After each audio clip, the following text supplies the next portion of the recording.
Welcome back everyone to the F1 2017 career mode, and you join me for the Season 3 Canadian Grand Prix, the site of our very first victory in this career mode in Season 2, and an excellent track for me. The car in itself, you know, it's got a lot of power on it, and even though we've got the full power upgrade, you know, that only puts us equal with Mercedes, who are of course improving all the time, and they are of course our main title rivals, but nonetheless it's got fantastic corners. This final chicane that's just so rewarding when you get it right. You gain so much time on the AI, and that's where we'll be looking to make up the most time, but of course try and avoid the wall of champions. Here we go, qualifying. This is my second lap right near the end of the session, and annoyingly enough you see Alonso coming out the pits there.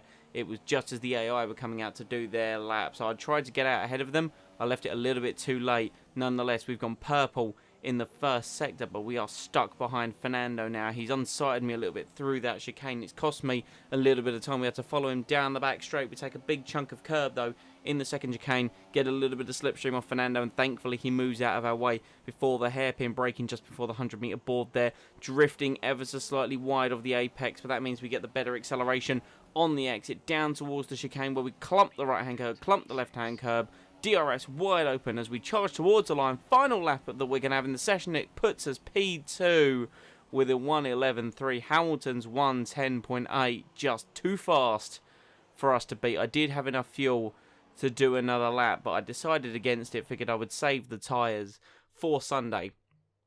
And like I said, that puts us P2, where we started last season and we still won. So 4 tenths back off Hamilton, and we beat Bottas only by 4 thousandths of a second, splitting the Mercedes cars with Bottas there in third. Then Vettel fourth, Alonso in fifth, Perez in sixth with an excellent performance in the Force India, Raikkonen seventh, Ocon eighth, Verstappen ninth, Daniel Ricciardo P10. The Red Bull's really dropping off here in Season 3. Force India do appear to have pretty much overtaken them as the fourth fastest team. McLaren, of course, like I've said, moving up to the third fastest team there. As we now move on to the race, it's suggesting either a 2 or a 3-stop strategy, and as we proved last season, that isn't necessary. We can do the 1-stop, going from the Ultras to the Supers. Now, it is going to be pretty heavy on our tyres, and we are going to have to worry about that as the race goes on. But we're going to fill it up with fuel so we can utilise that rich mix and just sort of see how it goes here as we fight Hamilton and Bottas in the Mercedes cars at Canada. 5 red lights. Lights are out and away we go for the Canadian Grand Prix. Hamilton initially gets a lot of wheel spin, but second phase of the start is fantastic. We find ourselves defending from Vettel into turn 1. He's gone round the outside, which switches to the inside of turn 2. Vettel gets the better traction and he's beaten us off the corner. Hamilton leads away, Vettel second. We are down to third, defending from Bottas into the first fast chicane there, who is in fourth. Fernando appears to have retained fifth position, and that's a disappointment. I was hoping to be more attacking Hamilton rather than be on the back foot against Vettel, and I've caught my car on the curb as we were going through the first chicane. That's actually put me really bad on exit. I had to counter steer, and that's put us into the clutches of Bottas, and we can't actually attack Sebastian Vettel. But come the end of the first lap, we have closed the gap a little bit there. Hamilton is stretching at the front of the field. I've made the McLaren very skinny on its wing, and we have attacked. That is what I mean by attacking the curbs. That was pushing it a bit too far. That could potentially cause a bit of front wing damage, but you can see the amount of time we've gained on Vettel as we dive it down the inside of the first corner. Vettel caught napping and just exposed himself, left the door open. We've thrown it straight in there. That's what I mean by gaining time on the final chicane. If you attack it, I mean, like I say, I rode the curbs a bit too much first time around. You can see that we've actually tapped the wall of champions at the end of the second lap, and just as I felt I was going to get a run at Lewis Hamilton into turn 1, we get the safety car as Stroll has retired from the Grand Prix, and we actually come out next to the safety car. Hamilton has passed it, so that means we have to pass it and do an entire lap before we can catch up to it. But yeah, I thought I was going to have a run on Hamilton there into turn 1, but yeah, due to the safety car, we just couldn't do it. So anyway, the safety car remained out till the end of lap 5. We are back underway, and I figured this was going to be my best opportunity to stay with Hamilton and overtake him if I could. So attacking the curbs on the final chicane, Hamilton leads. He's got just a little bit of advantage. We are in his slipstream though.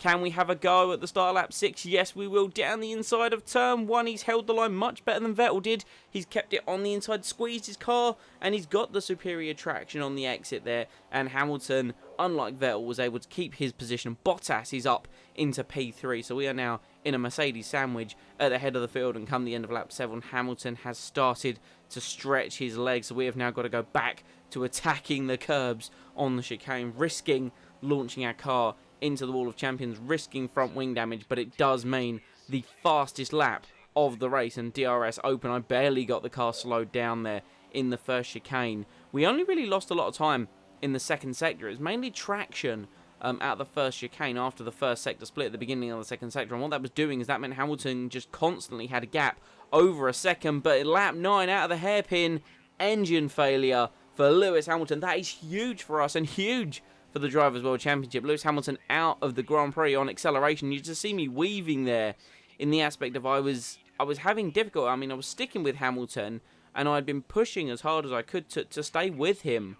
But I just couldn't get within that 1 second. Like I said, it was a frustrating time to be within the first, within 1 second in the first sector, then in the second lose it, and of course we're not getting DRS down the back straight. So by lap 12 though, Alonso is back in the pits after making a pit stop under the virtual safety car. So I don't know how that's actually come about. I don't know if there was maybe damage to Fernando's car or whatever's happened after that first pit stop, because you would assume he would have gained a huge advantage pitting under the VSC there. But Bottas now on lap 12 is all over us, but he just wasn't able to actually get past us in a straight line. I mentioned it earlier, I made the McLaren very skinny. You see him there in my slipstream with DRS open. He's not actually able to get past us, but as we carry on across the chicane, Bottas does dive into the pits, so that worried me.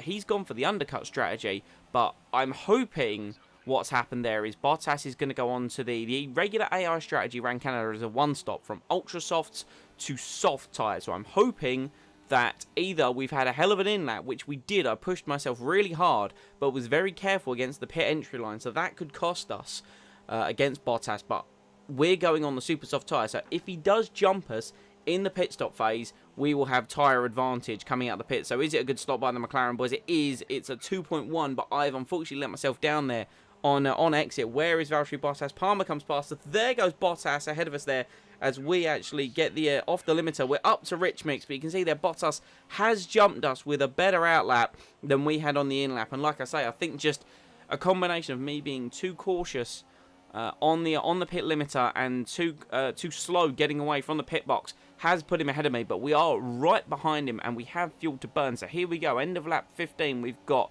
DRS, Rich Mix and Slipstream. He is trying to overtake Palmer for position, and Palmer's made it really awkward. Made Bottas go the long way around, take a chunk out the curb. He's slow through the chicane. We get the better launch and back into the net race lead of the Canadian Grand Prix there. And we have we've only got Verstappen ahead of us and one other car. There are, of course, going to be guys who have yet to make their pit stops. So, and come lap 17, we've regained the lead of the Canadian Grand Prix. So here we go, launching the McLaren across the curbs, keeping it, though, nicely out of the wall, using that rich mix. We've pulled ahead of Bottas. We crossed the line with a 13.4. That's the fastest lap of the Grand Prix. Built the lead to 1.3 seconds. We pulled ahead of DRS range, and come lap 21 we're brushing the wall of champions as Fernando is in the pits once again. He's having a horrible afternoon here, but we're in the 14s now, and Bottas has dropped to 2.7 seconds back, so we have just been stretching our lead. And come lap 29 going on to lap 30 we crossed the line once more. Again, just a low 1 minute 14 there. Bottas crosses the line 3.7 behind. He appears to be he's got actually Alonso just behind him on track, so I don't know if Alonso is getting in his way, but you see it there once again, end of lap 31. We're brushing / making slight contact with the wall of champions there, and it was just a miracle that I hadn't actually ended up damaging my car too much. But Bottas appeared to have a bit of a resurgence as my tyres were dropping off the cliff. So here we go, lap 35, final lap of the Grand Prix. I have saved a little bit of fuel. Daniel Ricciardo retires at the on the final lap of the Grand Prix, and I've just noticed there 10 classified runners. I don't remember seeing a large amount of people exit in the Grand Prix, but anyway, we're on the final straight coming down to the chicane. for the final time. Bottas has closed up as my tyres have dropped off the cliff, but he's only got one chance left, and we are the best car into this final chicane. We're going to do it one more time across the curb. Don't put it in the wall of champions, on the power, and we're back on the top step of the podium as we win in Canada. Yes, you've done it. Well done.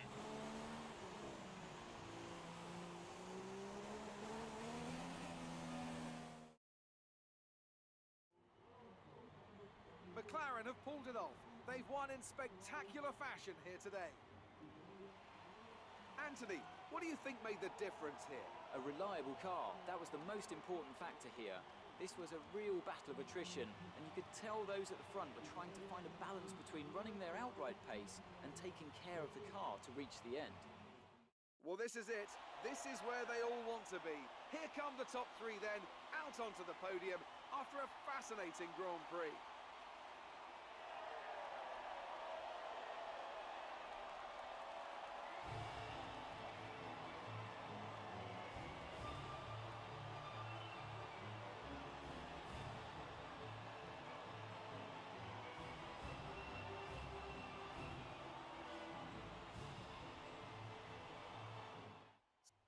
So you see it there, we win the Canadian Grand Prix ahead of Valtteri Bottas. And Sergio Perez makes up the rest of the podium. And you heard it there from Anthony Davidson. A true battle of attrition.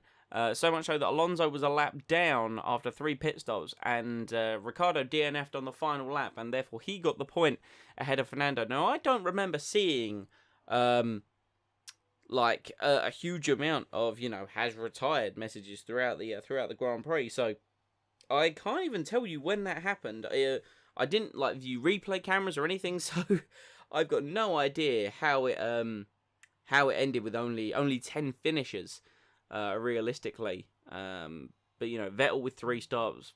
I mean, it's allowed Ericsson to get points, so there's some benefits here to the crazy race. Ericsson must have just been on his own all afternoon, and like I say, Daniel Ricciardo finishing quote unquote P10 for a point there, and Alonso the last classified runner, as it were. And then yeah, just DNFs across the board, and they're all like 1 minute 16 lap times. So it must have been really early in the Grand Prix.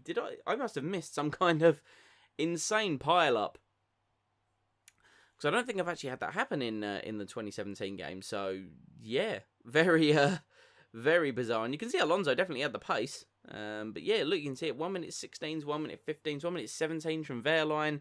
Hamilton DNFing. Hamilton DNF'd on lap 9, so there must have been some kind of, I don't know, some kind of just big pile up during that first stint there.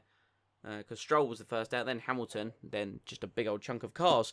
But we haven't got the championship standing, so I do apologise. Must have just forgot to recall that. That has been the Canadian Grand Prix.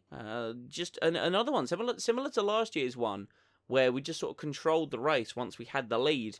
If Hamilton hadn't retired, it would have been a much more difficult Grand Prix. It would have been a race-long battle. Like I say, I was able to sort of keep within a second of him in the first sector, because that's where our car reigned supreme, but the traction out of the chicane at the start of the second sector was just killing me, and by the time I got to the hairpin, I hadn't gained to within a second again of Hamilton. It was just, you know, the yo-yo effect, as it were, of the other Formula 1 cars.